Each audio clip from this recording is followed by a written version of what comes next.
anything that you do, it's hard to get, comfortable doing something without just actually doing that thing, so in jiu-jitsu, it's like, we've all seen guys that are on both sides of it. Like some people just compete super well, like way better than they train in the gym, like sometimes, you'll just have a guy that's like, maybe he's not one of the best guys in the gym. And then all of a sudden he gets to tournament and he just turns it on, and there's also other people that, maybe are killing it in the gym, but then they get to the tournament and they're not comfortable and their nerves get to them and whatever. So, it is kind of a separate skill of being able to perform under pressure and being able to perform at a competition, and like some people just have that kind of innately in them. Like they're just gamers.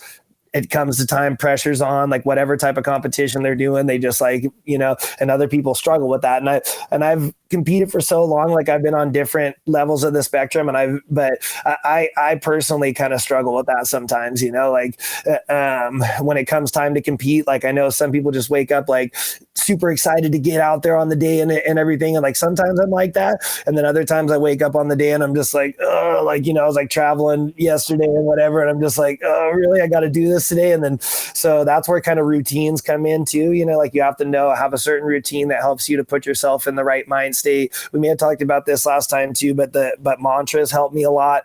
If you can start to identify the mental struggles that you have in competition and then form them into mantras, you can help to prepare yourself for when you get out there. So if you know that you have like a certain mistake that you tend to make, like for me, one situation that I would have a hard time with was if I was winning and then there was still time left on the clock. Like I would fight super hard to get the sweep or get whatever, and then I'd come ahead and then there's still 2 minutes and then the other guy's got nothing to lose, so he just starts laying it on you, and then you like start getting tired and then the guy will come in and maybe he'll like turn the fight back in his favor, and I was good in the opposite. Like if I was losing and I only had 2 minutes left, then I would turn it on and come back and a lot of times turn the match around. But when I was on the other side and the pressure was on me to not get swept, I like had a hard time with that. So like I would create a mantra around that. One of them was I always fight past the last second. I always fight past the last second. So I like, if I look at the clock and there's 2 minutes left, I imagine there's 4 minutes left. If I look and there's 30 seconds left, I imagine there's a minute and a half left, and that's something that helps you. But you always want to form it. Great. My coach, CrossFit coach, Greg Amundsen, is the guy who helped me with the mantras and stuff. And this helped me in personal struggles and different things in life too. But you always want to, and this is important, like when you're a coach, is frame it in the positive tense or sense. So you should never tell your athlete, don't give up. Because now you put give up in his head, and you don't, if you have a problem with that, like I never give up in the end when I'm getting tired. Like, you don't want to, like, that's not your mantra. Your mantra is I always fight past the last minute. If you're yelling at your athlete, you say, keep going. You got this. Let's go. You never say, don't quit.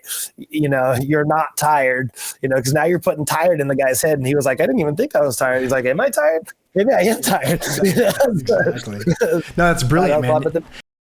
I know exactly what you're saying. Yeah, like sometimes even though you're opposing the negativity, it's still hanging there. It's still now present in the room. That's a really great point, man. It's something I haven't heard a lot of people talk about. You're absolutely right. It's sometimes just the mere presence of the possibility of something negative can start to weigh on you. Yeah, that's really good. But the main thing about getting comfortable in competitions, though, is just that, like, you have to get out there more. It's just like a lot of things in life. Like we're so, like, a lot of people try to prepare super well for their first competition because they don't want to lose it. It's like, even we'll see this even with people that want to train jiu-jitsu. Like, no, I'm not ready to start training yet because I'm overweight and I need to get my gas up. So I'm going to go to the gym and do this before I start. It's like, no, you're going to get that by doing it. And competition is the same thing. Like, so it's a mindset of a growth mindset, fail forward mindset, and look at your competition as an extension of your training. It's not a test. It's not like you get better in training and then you test it at the competition.